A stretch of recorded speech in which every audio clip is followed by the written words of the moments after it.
Certainly have been blessed with good weather the last couple of days, haven't we? And we are blessed to have Ben back with us. It was a surprise this morning to see him, and I'm really a pleasant surprise. Ben, we're glad you're here. It's been a good day for football in the last couple of days at least. I see a little bit too much red this morning, but OU in the last minute defeated Texas. And I noticed that Rob and Paula and Gideon are not here. They may not have survived last night because in the last seconds, I think Colorado, their team, won also against Arizona State. And as Vicky said, OSU kept from losing in the last minute. But we've been blessed in a lot of other ways too. I know that as I say that, the world is full of troubles. And Greg mentioned in the prayer the troubles in Israel right now and that region. And there's still troubles in Ukraine. And there's still troubles in our own political world here in America. There are troubles in maybe your life this morning. But we've really, really been blessed. We've been blessed in this congregation. Jim and Linda are a blessing. And the reason why that happened is because Ken and Vicky and Janice spent so much time with them as friends and so forth, and then we have peace in this congregation. We have difference of opinion. But we don't bicker and we don't fight. We have this peace. We've just been really, really blessed, and so I'm thankful for the blessings. We're returning to John's Gospel, and in recent days I have asked this question, do you believe in Jesus? And of course everybody answers that question, yes. And then I said, well, what do you believe about Jesus? And last week in John chapter 14, Jesus said at least three things that we need to believe about Jesus. Do you remember them? I am the way. No man can get to the Father except through me. I am the truth. I am the life. And those were really interesting statements to think about last week as we looked at all of that. But this morning we pick up in John chapter 14 and verse 8. And just after Jesus says this, one of his apostles speaks up. And Bert's going to put that on the screen. I want you to see what he says. It's Philip. We don't hear very often from Philip. The last time we heard from Philip, Jesus was saying, look at all this crowd of people. We need to feed all this crowd of people. And Philip, he turns to Philip, and Philip says, well, how are we going to do that? Where would we find the food? And if we spent everything we had, we wouldn't have enough to give each person a bite. And he kind of embarrassed himself there, I think, before the day was over. But now he speaks up with this, what seems almost to be a very strange statement. Jesus has said, do you remember, I'm going to my Father's house where there's a lot of rooms. I'm going to make a room for you. And Jesus has said, I am the way, I'm the truth, I am the life. And Philip speaks up and says, Lord, just show us the Father, and that will be enough for us. Well, where is that coming from? What is the idea? Now, in Matthew, Mark, Luke, and John, as we read about the Jewish people, and particularly we are taught about the Jewish leaders. You know, we call them Pharisees, and they're Sadducees, and they're teachers of the law, and they're priests. And we have noted over and over again, they're religious snobs, and they're religious hypocrites. And they make such a mess of things in their bigotry. But one thing they got right, one thing they really knew was that God was to be revered. And God was awesome. And God was majestic. And he was on his throne. And from the days of a Jew's beginning life, from the very days of they could begin to comprehend, they were taught about this God. Now, I want you to think about that for a moment. You and I, whether we realize it or not, probably can't escape what we were taught from the days of our youth. Sometimes we were taught really well and sometimes not so well. But we even gain habits that we got growing up when we were young that we just can't seem to escape. They're with us always. And I don't know all of you well enough, and I certainly didn't know your parents to be able to see that in you. But as I've told you many times, there's one person in the audience I see it in all the time, and that's Greg. Because I did know his father. He was my father-in-law. And I knew him pretty well. And almost every Sunday, we're here early. And almost every Sunday, I see Jack through Greg. The way he walks, the way he holds his hands. And especially, when you say something to him that may be a little surprising that he doesn't know about, the facial expressions. Every single time I think, I'm seeing it again. That's his dad showing up. Now that's true for all of us. If you had known my dad and you see me, you would be saying some of the same things about some of my characteristics. You can't escape your youth. Well, neither could they. They couldn't escape it. And what they knew about God was that he was a mysterious God. The God of the Old Testament was a mysterious God. Because John chapter 1 and verse 18, this same gospel, chapter 1, verse 18, said, no man has ever seen God. Now, we're a little confused by that because we know Moses got close. Moses couldn't see the face of God, but he got to see the back of God. And there are people who say they saw the angel of the Lord in the Old Testament, and once in a while that talks about seeing something about God. But to look directly upon him, they didn't get to do, apparently. So they've never seen God. But from the day they were tiny, they've heard about God.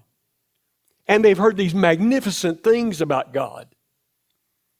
They've heard this story of Abraham over and over again, how he left the land that he had known all of his life to go to a place he didn't even know he was going because God said go, and they call it faith.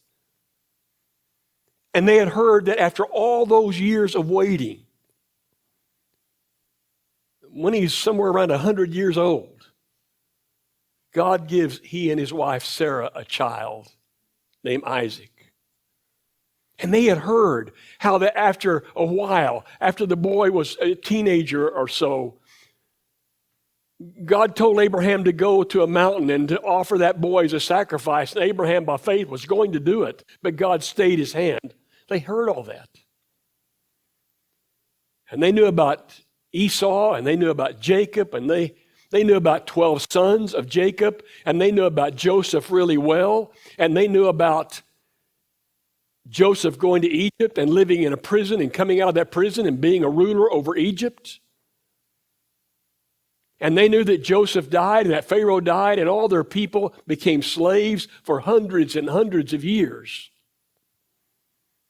Sometimes we think that we have it so bad in life, or so badly in life. But what if our misery lasted all of our lives? Hundreds of years. And Philip and every other Jew would have known that one day finally God sent Moses, and Moses came marching into Egypt, and Pharaoh wouldn't listen, and here comes these plagues, and waters turned to blood, and there's gnats, and there's flies, and there's locusts, and there's hail, and finally the death of the firstborn, and all the while, they're seeing this God that's on his throne, so mysterious and so great. And then they know about David. And he kills that giant. And they know about Elijah. And all the great stories about Elijah and how he never really died. He didn't die. He was carried in a whirlwind up into the heavens. This is what they've known. This is what they've seen. This God who is to be revered, who is awesome, who's on his throne somewhere in heaven. And now he blurts out, "Show us the Father, and that will be enough." Do you kind of understand where he's coming from now? You kind of see it? But Jesus hears that. And it's almost like Jesus gets a little bit unhappy with it. Now, he never gets mean or anything like that. Jesus never sinned. But I want you to listen to how Jesus responds to Philip and the others. So let's pick it up and read. Jesus answered him, "Don't you know me, Philip? After I've been among you for such a long time? Philip, I've been with you now a long time. What is it, going on 3 years? Or is it going on 3 years and 3 months? Or is it 3 years and 4? I've been here quite a while, Philip. And anyone who has seen me has seen the Father. How can you say then, show us the Father?" And then he continues, "Don't you believe that I am in the Father and that the Father is in me? And the words that I say to you, I do not speak by my own authority. Rather, it is the Father living in me who is doing his work. Believe me when I say that I am in the Father and the Father is in me. Or at least just believe the evidence of the works themselves." What must you believe about Jesus? That he is God. That he is the same as the Father. Now, this gets really interesting. I think when Susan and I were younger, and I don't remember the time, I didn't look it up, was there a song that said something like, "I have seen life from both sides now"? Anybody remember that song? I've seen life from both sides now. Do you know how blessed we are? We're blessed in all those ways I talked about earlier. We're blessed to have peace. That was an amazing statement that I made if you thought about it. Because we all came from different backgrounds. I came from a different background than you came from, and then you came from, and Ken and I came from different backgrounds, and we have different ideas, and sometimes the way you look at life and the way you look at the Bible and the way you look at it comes from different ways, and yet we live here in peace. We've been so blessed. Do you know how much we've been blessed? In that we are able to see God now from both sides. From both sides. We get to look at the Old Testament God, who is indeed mysterious, and who shows us these great, great works, and who takes care of his people. And we see him dealing with one of my favorite characters, Daniel, which Philip would have heard that story too. And we see, but now we get to see him literally face to face, because we get to see God in the eyes of Jesus. And you know what we see? We see someone who is exceedingly humble. And you think, how?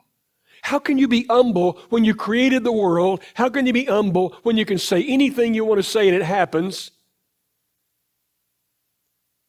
And yet he does not take the view of himself of anything extra special. And then you see God as a God of unusual, everyday compassion. You know, one of the stories that moved me the most in this study of John's gospel, one that I've heard forever, was way back in John chapter 5, when Jesus went to the pool of Bethesda. And I got to thinking about all these people who were lame and who were paralyzed and who were sick and who were blind and they couldn't take care of themselves. And I got to thinking about what it would smell like and what it would look like. And you know what else I started thinking? We have one story recorded where Jesus went in and found a man who had been lame for 38 years and healed him. But I wonder if he went back to the pool of Bethesda over and over and over again. I wonder if out of compassion, he would walk back into the smell and the sights. Because that's the way God is. Seeing it from this side, seeing it from the side of Jesus, I see him as someone who is so very, very compassionate. And he cares. And don't you remember in John chapter 4, that woman who had been married 5 times and was now living with someone who was not her husband? Did Jesus rant and rave and say, don't you know any better? Don't you know how to live? You ought to know better than this. He didn't talk like that. Didn't act. This is God. This is God talking so gently and so openly because he wants her to move from this place to this place. He wants her to change. And so he keeps teaching people. And he does it patiently. Because you know what I figured out about all of us? We're not quick learners. You can say all you want to about being a quick learner. You're not a quick learner. It takes us... Those apostles, they had to be retaught and retaught and retaught and retaught and retaught the subject of faith. And they had to be allowed to grow and grow and grow and grow until finally Jesus could turn them loose.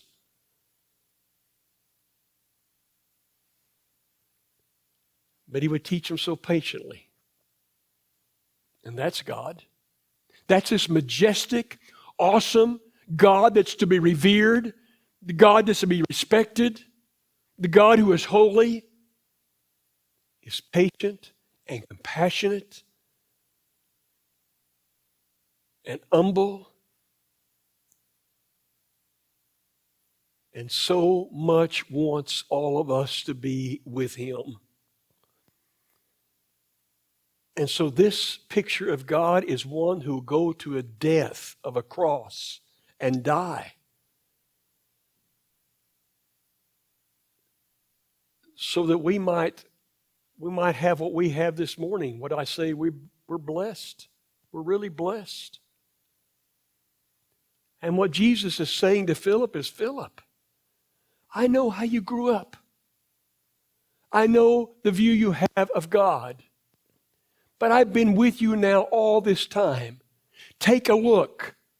You're looking at God. When you've been listening to me, you've been hearing God. And Philip, you're getting to see God from both sides now. And doesn't it make you appreciate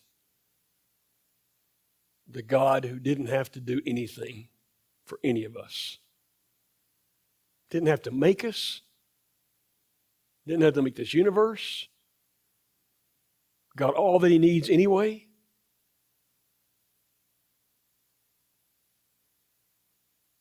But now we get to see God as he really is. Through Jesus. And through the Old Testament.